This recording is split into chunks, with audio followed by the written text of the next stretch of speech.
안녕하세요. 차에 타고 있는 동안 안전벨트를 매는 것은 모두 알고 있는 규칙입니다. 나머지 도로교통 법규를 모르더라도 말이죠. 그런데 왜 버스에는 안전벨트가 전혀 없는지 궁금해 본 적이 있나요? 그렇다면 또 어떻게 버스가 승용차보다 안전할 수 있을까요? 자, 이 질문들에 대한 해답과 더 많은 것들을 알아봅시다. 1. 왜 버스에는 안전벨트가 없나요? 승용차보다 훨씬 더 많은 사람을 태우고 다니는 차량에 안전벨트가 있어야 하는 것은 당연해 보이지만 버스에는 안전벨트가 없습니다. 심지어 스쿨버스에도요. 사실 여기에는 많은 이유가 있습니다.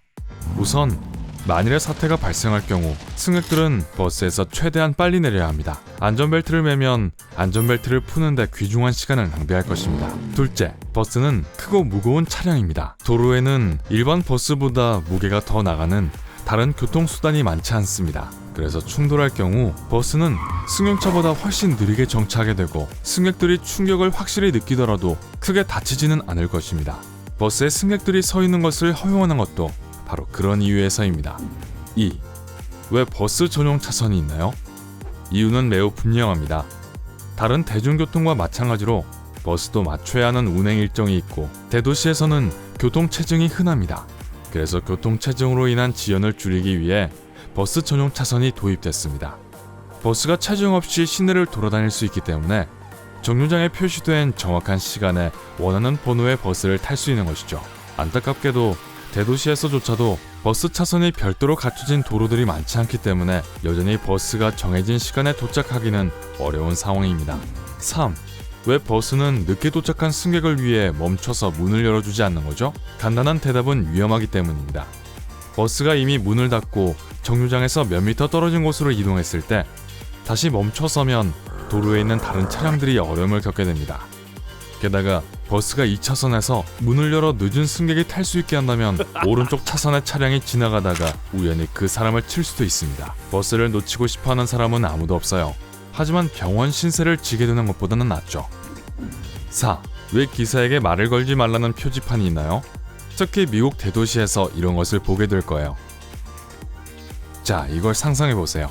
러시아워입니다. 그리고 여러분은 사람들로 꽉 찬 버스를 운전하고 있습니다. 차량들이 많이 몰리기 때문에 도로에 완전히 집중해야 합니다. 그러고 나서 교차로에서 어렵게 방향을 틀려고 하는데 누군가가 여러분의 어깨를 두드리며 이런저런 거리까지 얼마나 더 가야 하는지 묻습니다. 깜짝 놀라서 운전대를 획 잡아당기고 나머지는 상상하실 수 있을 거예요. 물론 일반적으로 버스기사에게 질문을 하는 것은 괜찮지만 확실한 안전을 위해 그러지 않는 게 좋습니다. 5. 버스기사가 안에 없는데 어떻게 버스 문이 열리고 닫히나요? 버스기사에게는 대시보드에 문제어 버튼이 있습니다. 이는 명백한 사실입니다. 하지만 기사가 내릴 때 혹은 운전석에 오르기 전에 도대체 어떻게 문을 여는 걸까요? 사실 외부에서 운전석 문을 열고 닫는 장치가 있습니다. 이 장치의 버튼은 대개 숨겨져 있으며 문 아래에 있습니다. 때로는 잠겨 있기도 하지만 그런 경우는 드물어요. 버스는 훔치기 너무 어렵고 잠재적인 이익은 위험을 감수할 가치가 없기 때문에 운송회사들은 버스를 잠그는 것에 별로 신경을 쓰지 않습니다. 6. 왜 버스는 승용차보다 안전하다고 여겨지나요? 안전벨트도 없고 에어백도 없고 승객들은 종종 서 있기도 합니다. 어떻게 이런 차량이 승용차보다 안전할 수 있을까요? 간단히 말해서 충돌의 위험은 빠른 속도로 급정거하는 것에서 기인합니다. 이미 말했듯이 버스는 무겁고 움직이는 버스를 멈추게 하려면 정말 심각한 충격이 필요합니다. 길이도 길어서 버스가 벽돌담에 부딪혀도 승객들은 넘어지겠지만 아마 크게 다치지는 않을 것입니다. 승용차는 내부의 공간이 훨씬 작기 때문에 차량 내에 에어백이나 안전벨트 같은 안전장치로 충격을 완화시키도록 설계되어 있습니다. 또 버스는 특정 경로를 따라 운행하고 버스기사가 할 일은 천천히 안전하게 가는 것이기 때문에 충돌 가능성은 적습니다. 여러분은 그래도 버스의 승객들을 위한 보호장치가 필요하다고 생각하세요? 댓글로 알려주세요. 7. 왜 버스는 철도 선로 앞에 정차하고 문을 열까요? 어떤 차량이든 철도 선로 앞 지정된 지점에 정차해 열차가 오는지 확인하는 것이 필수입니다. 버스기사는 또한 문을 열고 열차의 기적소리나 열차 바퀴 소리가 들리는지 확인해야 합니다. 근처에 기차가 없는지 확인했을 때만 선로를 건널 수 있습니다.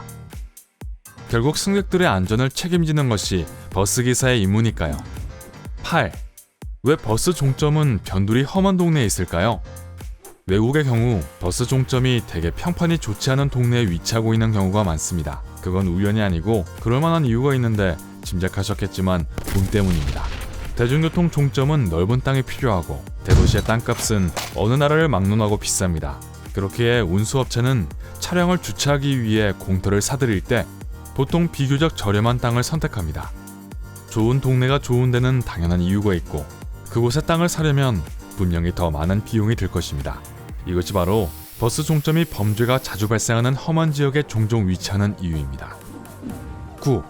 버스 자동 안내 방송은 어떻게 다음 정류장을 알려줄 때를 알죠? 예전에는 정류장 안내 방송이 녹음되어 있는 테이프를 플레이어에 넣고 버스 기사가 수동으로 스위치를 누르는 방식을 사용했습니다. 요즘은 훨씬 진보된 방식이 사용됩니다. 안내 방송은 스스로 어떻게 작동해야 할지를 알고 있습니다. 바로 GPS 덕분입니다. 버스가 다음 정류장에 접근하면 GPS가 표시 화면으로 신호를 보내서 안내 방송이 나옵니다. 그건 그렇고 때로는 너무 빨리 혹은 너무 늦게 전원되는 이유도 그 때문입니다. 높은 빌딩이 많은 도시에서는 GPS가 정확하게 작동하는데 어려움을 겪을 수도 있습니다. 따라서 버스가 이미 움직이거나 정차하기 전에 정류장의 이름이 변경될 수 있습니다. 10. 바깥쪽에 광고가 붙어 있는데 안에서 버스 창문을 통해 어떻게 보나요?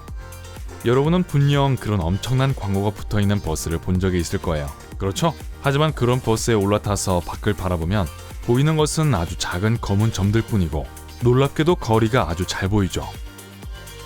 그 비밀은 광고의 소재와 그 적용 방법에 있습니다. 이 광고는 사실 바깥쪽에 그림이 있는 얇은 비닐막으로 안쪽은 보통 어두운 단색으로 되어 있습니다.